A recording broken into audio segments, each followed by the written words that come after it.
Have you ever wondered if pushing yourself to failure in every workout is the secret to building muscle faster, or could it actually be slowing down your progress?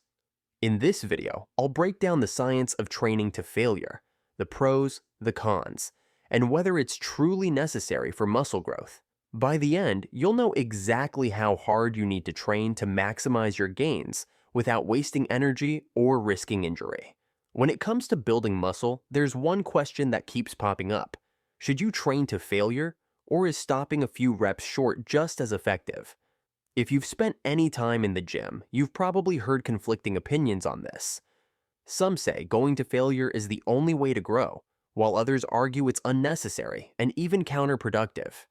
But before getting into the video, please subscribe for more videos like this.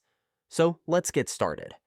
What do we mean when we say training to failure? Training to failure means pushing yourself to the point where you physically cannot complete another rep with proper form. It's often seen as the gold standard of effort in the gym, a badge of honor that shows you're working hard. But does working harder always mean better results? Not necessarily. The idea behind training to failure is that it maximizes the use of your muscle fibers.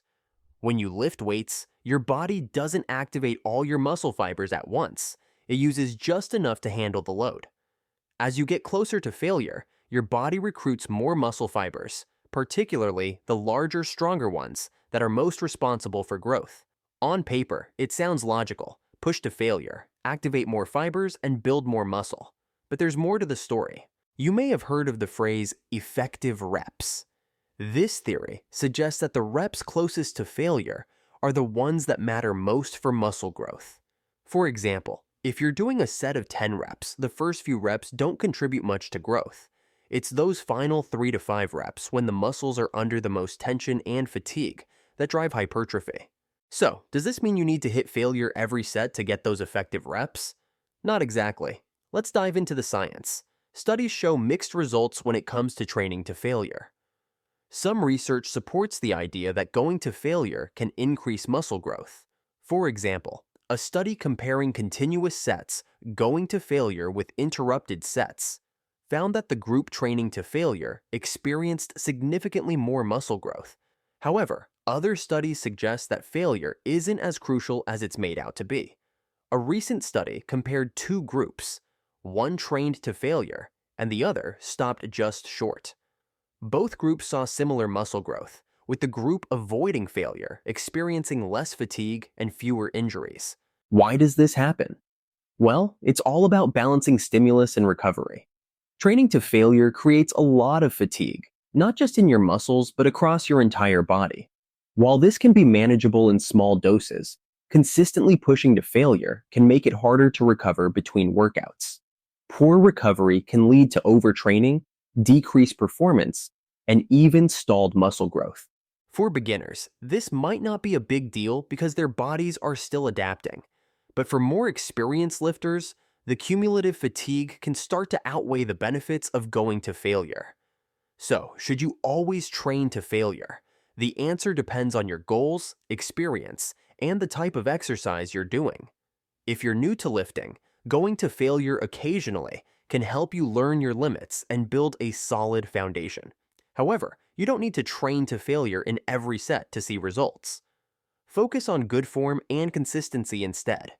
If you've been lifting for a while, you're probably better off stopping 1 to 3 reps shy of failure on most sets.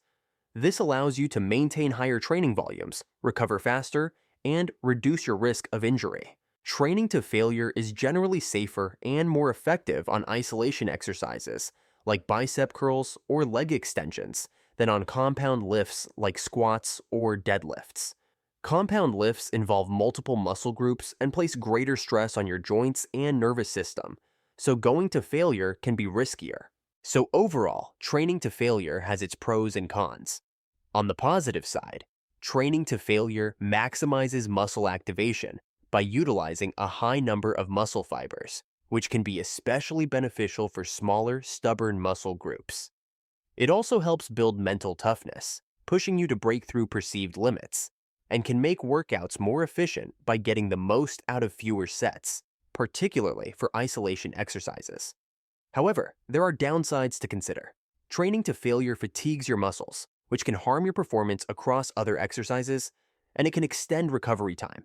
It also increases the risk of injury, as form often breaks down when pushing to the limit, particularly during heavy compound lifts. Also, relying on failure too often can limit your training volume, which is a critical factor for muscle growth. And so, with this information in mind, here's how you can apply this to your training. For strength gains, focus on lower reps and stop 2 to 3 reps shy of failure. This allows you to lift heavier weights while minimizing fatigue. For muscle growth or hypertrophy, aim for 8 to 12 reps and stop 1 to 2 reps short of failure on most sets.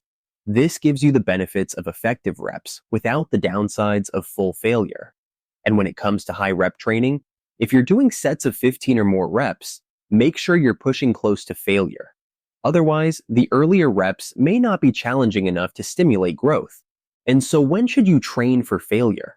Save it for the last set of an exercise or for lighter isolation movements.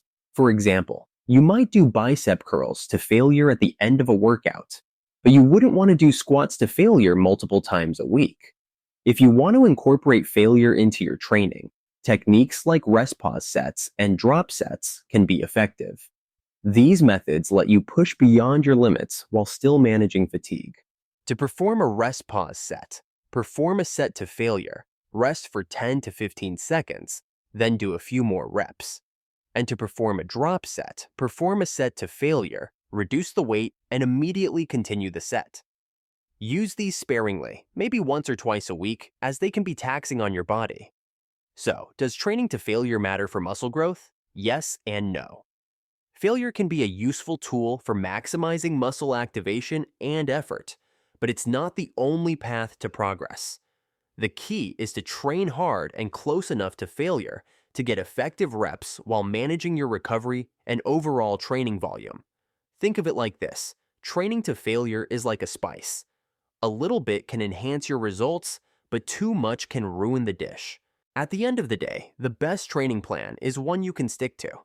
If you enjoy pushing yourself to failure, go for it. Just do so strategically. If you prefer stopping a few reps shy, that's fine too. Both methods can work if you train consistently, progressively overload, and prioritize recovery.